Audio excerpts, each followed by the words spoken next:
Do you feel higher than me? No, I think this is good. Okay. Yeah. Just trying to get the right angle.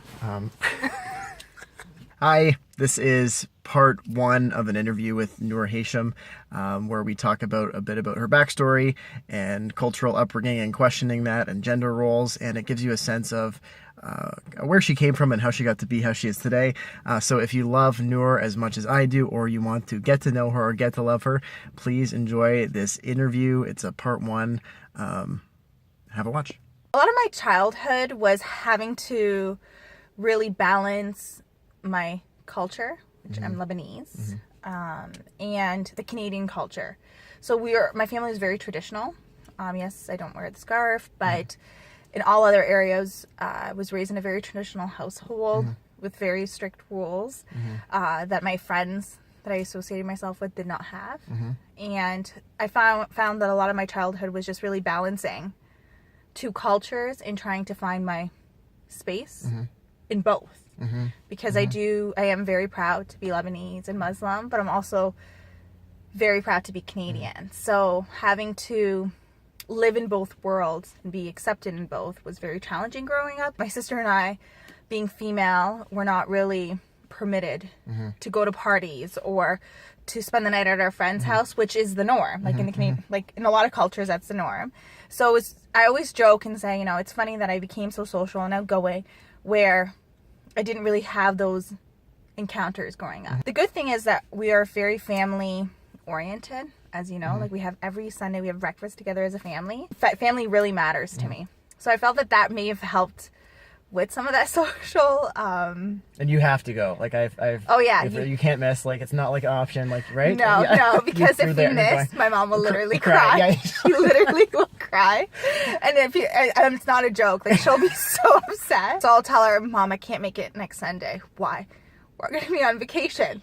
So come after. I'm like, well, no, we're physically out of country. Yeah. We cannot make it. She's like, okay, well, you better come the following Sunday. And I think, I laugh and I joke, and sometimes I'm frustrated, like every Sunday. But I'm so thankful for that, because it's what keeps us together. Life gets really busy, as we all know. Yeah. And I'm involved in so many different things, and now I'm happily married. I'm going to have a baby soon. And knowing that no matter what is going on in my life, my sister's life, my brother's, my mom, we always come together once a week, and we check in with each other. Can you tell me about your mom and the olive oil? Are you talking about the motor oil store? Yeah, okay. As you know, my mom runs her own company. It's a motor oil company, and she sells car parts. Her and my brother own it together. Not a couple years ago, actually. It's 12 years now. My parents got divorced, and my mom had to kind of get into the workforce for the first time. I think I shared this story with you not too long ago. She first started in Sun Life Insurance, selling insurance. Language was still a barrier, so she speaks English fluently, but still has a hard time understanding some of the words or terminology. And if you're learning a whole different sector language like insurance, you're going to face a lot of challenges. So although she was great at sales, she had a hard time passing the test. She was actually talking to one of her financial planners about it and the challenges she was facing. And he mentioned to her, well, Santa, like, why don't you go into motor oil? There's a gap in the industry, and you're great. You're a great salesperson. You're very outgoing. And my dad used to own mechanic shops, so my mom was aware of the different car parts. Like, she understood the car industry. So she tried selling motor oil out of her van. And when she would first go to different shops, she would go and say, I'm here to sell motor oil. And they would joke around and say, you mean olive oil, which is offensive. Was that because she's a woman or because she's Arabic? No, because she was. Oh, I think it's both. Well, because it was definitely both. Because first there was no women and if there were women, there were very few, and she was an immigrant woman in the industry, which that was unheard of. That's for sure. And a single mom to top it off. So there's just so many different barriers. We joke around about the jokes people made about her selling olive oil, but she had a hard time. It took her about a half a year knocking on the same door over and over again to really convince a particular shop to buy her product. And they always joked and said, you're not going to go away until we buy from you. And she would say yes, because I have 4 kids at home and I have to raise my family. And this is going to be my livelihood. So I want you to give me a chance. So she could have taken that very offensively and said, this industry is not for me. But she decided to persevere. She didn't tell us about the times that she would sit in her car crying. Yeah. I honestly never God. saw my mom crying at that time. So it was until years later, as she told us about all the challenges she went through, that she would talk about how many times she wanted to give up, but knew it would be hard, because what else would she do? We were 4, so she'd have to raise us all. She was raising us all on her own. But, fast forward 12 years later, she runs a warehouse with my brother. They supply from here to Toronto. It is crazy, because you've been to the warehouse. Yeah. Yeah. And it's so cool to hear that. So she's been such a driving force in a lot of the work that I do. But I often look at her story and seeing the struggles and challenges she faced. And I remember she would wake up at 5 in the morning. Didn't matter if it was rain or shine. She would pack up her van and then drive to hundreds of shops around the city, in London and Toronto, trying to sell her product. Even in the winter, she would always go to London on Wednesday, and the roads get really bad. Eventually she was able to buy a cargo truck, but it was not safe because she only had limited funds. My siblings and I would call her all throughout the day, just worried in terms of how the roads were going to be that day. And so safety was a concern. There were so many different challenges she faced, but she kept persevering, and now runs this great company with my brother, and has really created a great foundation for my family and set a great example for all of us, and bought our first home, took us on our first real vacation, and has really done her best to give us a really good life. Tell me about, there was like this workshop that you ran and only one person showed up.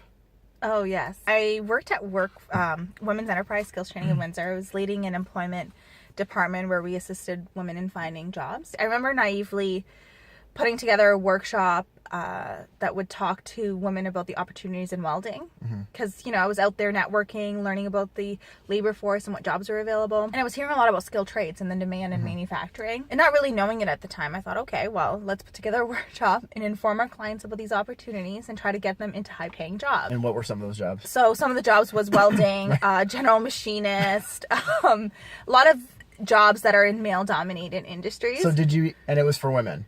And it was for women. Did you even think that would be a limitation? Yeah, or like that would be a drawback? No, and I don't know.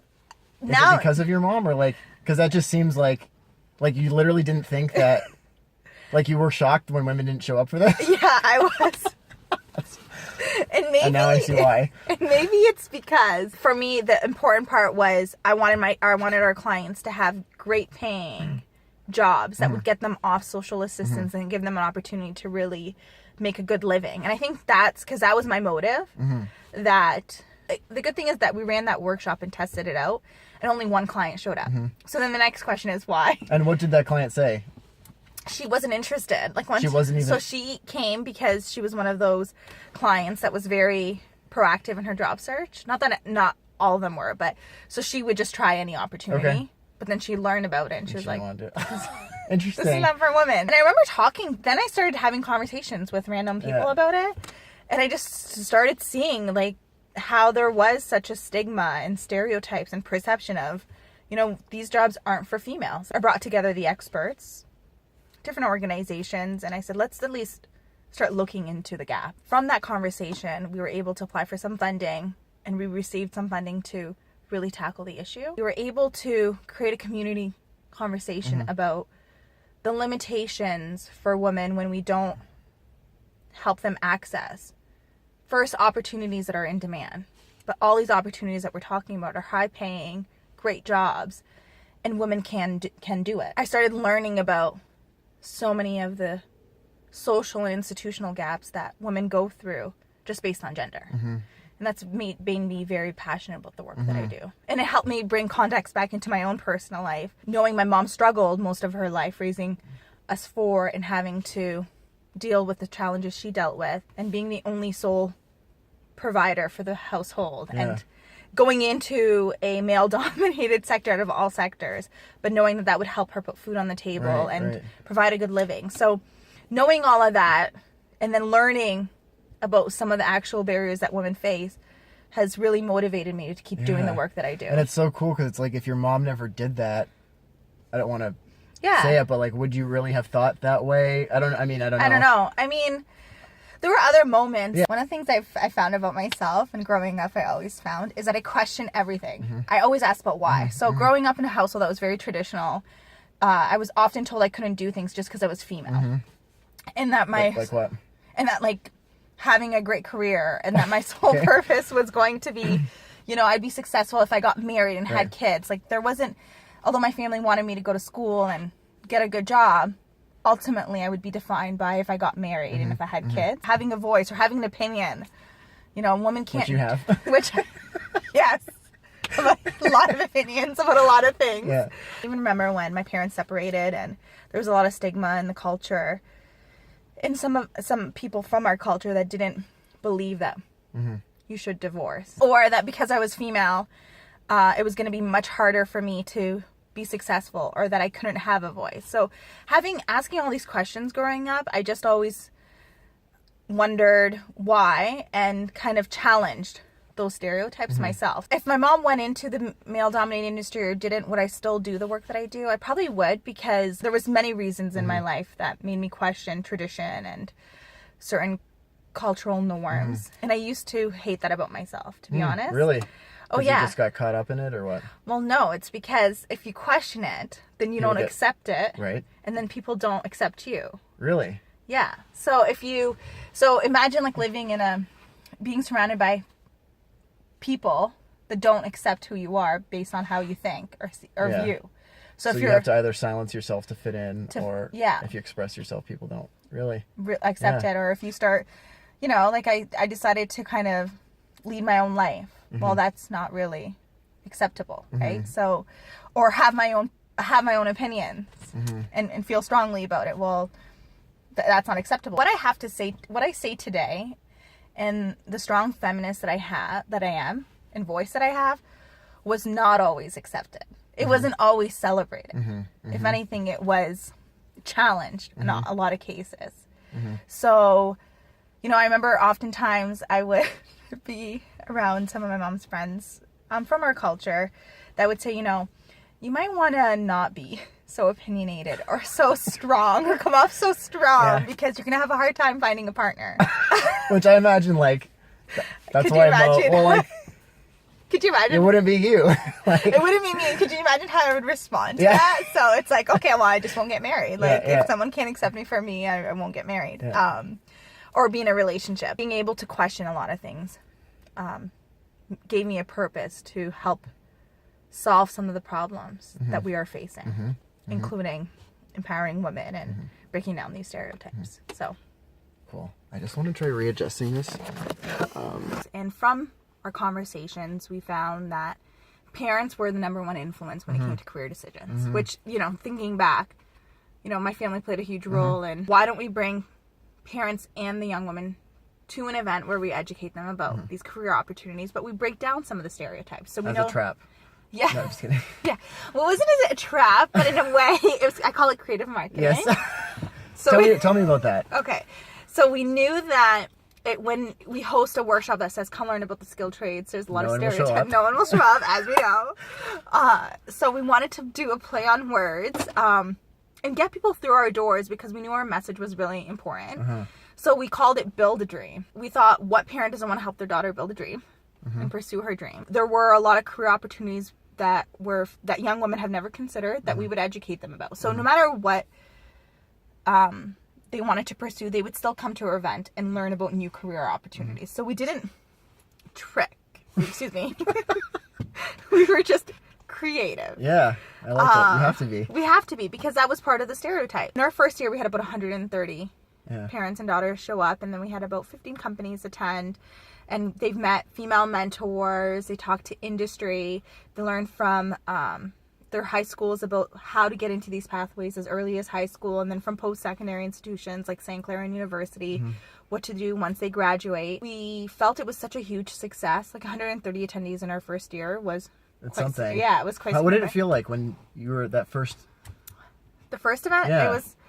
I was very impressed. I worked with the Youth Leadership Council at the time. I was working with young women. I was just very proud of the attendees. I thought 130 is amazing.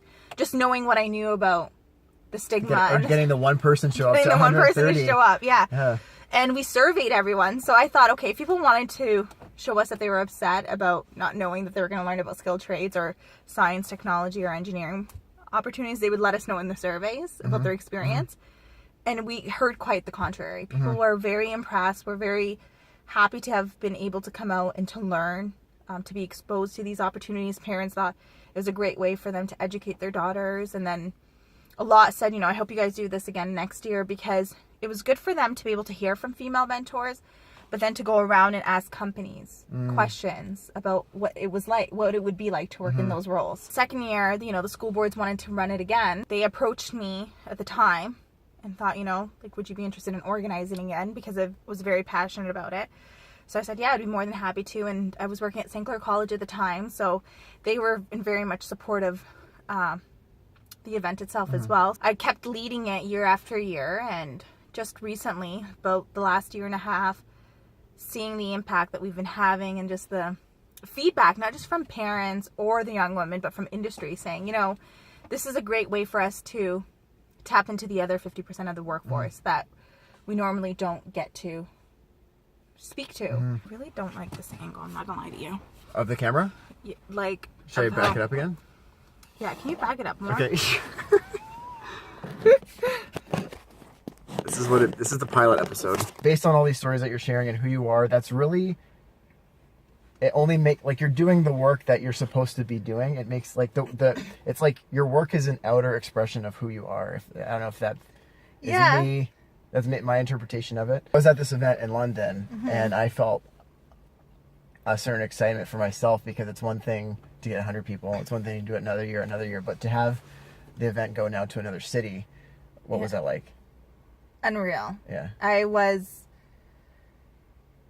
I'm so excited. First of all, it makes me happy to hear about your excitement, because that is why I do what I do. It inspires others to want to believe in the message that I'm trying to send through events like Build a Dream. And to be able to host the event in London and for it to be such a huge success and to hear phenomenal feedback from everybody that attended, I'm very proud. Quite honestly, I'm very proud of the work that's been done, and I'm empowered and inspired to do more. I do believe, you're right, it is an expression of who I am, and it's interesting because everyone that knows me knows this is who I am. And I find that more and more as I talk to more people, or people come up to me and they say, when I think about women's empowerment, when I think about breaking down barriers, I think of you. I associate your name with this movement, and that's my purpose. And I do believe that a lot of the work that I do is as a result of some of the challenges I've personally gone through, and it allows me to connect with the people, and I never want to lose touch with that. So I continuously make it a point to empower other young women to become leaders, or to be leaders in their own rights and in whatever form they would like to be. I don't think everyone needs to be at the podium or at the top, but I think that we can inspire everyone to play a leadership role in their own life. And I think that's very key.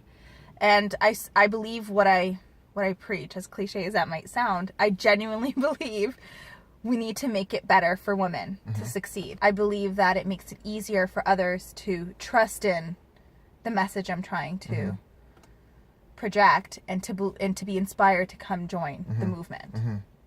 So, but not only that though, it's just because you're going after what you believe in, it inspires me to go after what I believe in, which is not necessarily the same thing. Yeah.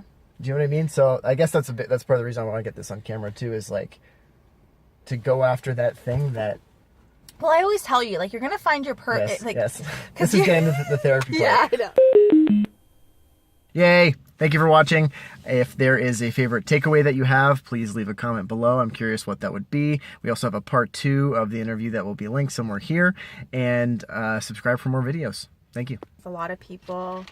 Okay, wait, sorry. Where am I looking? Oh, just look at me. Okay, yeah, got it. So my mom often will share with, and I was a toddler at the time. Okay, I'm gonna move back a little bit. Because I feel like you're further back than I am. Okay, so... Just pretend we're, like, honestly, I'm we're just getting gonna for a coffee. Okay, so this... and- Yeah. Tell me. Okay,